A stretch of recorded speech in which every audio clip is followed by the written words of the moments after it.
बिस्मिल्लाहिर्रहमानिर्रहीम। अस्सलाम वालेकुम। उम्मीद करती हूँ आप सब खैरियत से होंगे। तो व्यूअर्स, आज मैं आपके साथ एक बहुत ही ज़बरदस्त रेसिपी शेयर करूँगी।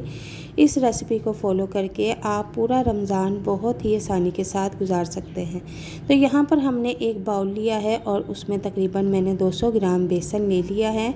और बेसन को मैंने पहले से ही छान के रखा हुआ है ताकि मुझे बाद में आसानी हो। आप इस रेसिपी को ज़्यादा क्वांटिटी में भी बना सकती हैं। मैंने तो पहले से ही काफ़ी बना के रखी हुई है, तो मैंने सोचा क्यों ना मैं आप लोगों के साथ भी शेयर करूं। अब मैं इसमें half tea spoon soda add करूंगी। अगर आपके पास मीठा सोडा नहीं है तो आप इसमें बेकिंग पाउडर भी ऐड कर सकती हैं, लेकिन आपने हाफ़ टी स्पून से ज़्यादा नहीं करना। 200 ग्राम बेसन में आपने half tea spoon soda add करना है। इसके बाद मैंने हाफ़ टी स्पून इसमें अजवाइन ऐड किया, हाफ़ टी स्पून मैंने इसमें ज़ीरा ऐड किया है।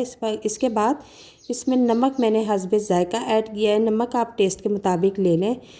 और हाफ़ टेबल स्पून लाल पिसी हुई मिर्च इसमें ऐड कर देंगे और इसको अब अच्छी तरह से हम मिक्स कर लेंगे। और मिक्स करने के बाद मैं इसको पानी के साथ पेस्ट बना लूँगी। फिर इसके बाद इसको एग बीटर से अच्छी तरह से फेंटूंगी ताकि इसके अंदर की जितनी भी गुठलियां हैं वो ख़त्म हो जाएं और ये अच्छा सा पेस्ट बनके रेडी हो जाए। जितना अच्छा पेस्ट बनेगा हमारी भलियां, हमारी फुल्कियां उतनी ही ज़बरदस्त और अच्छी बनेंगी और मज़ेदार बनेंगी। और इसका पेस्ट आपने ज़्यादा गाढ़ा भी नहीं करना और ज़्यादा पतला भी नहीं करना। अब अक्सर घरों में एक केचप वाली बोतल होती है, तो आप उसको अच्छी तरह से धो लें और ये जो हमने पेस्ट बना के रखा है आपने ये इस बोतल में ऐड कर देना है और इसको एक साइड पे रख देना है। दूसरी तरफ मैंने एक पैन लिया है, उसको अच्छी तरह से गर्म कर लिया था और उसमें मैंने ये इस तरह से डालना शुरू कर दिए हैं। देखें आप, छोटी छोटी बूंदियाँ बन रही हैं।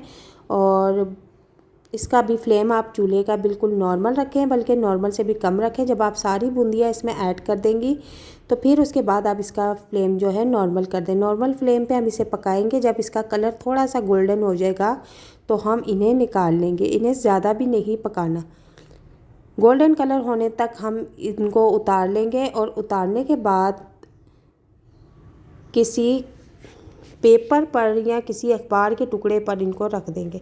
अब दूसरा तरीका ये है कि देखें, मैं चम्मच की मदद से भी बूंदियाँ निकाल रही हूँ। ये थोड़ी सी, अगर हमने बड़े साइज़ की बनानी है तो हम चम्मच का भी इस्तेमाल कर सकते हैं।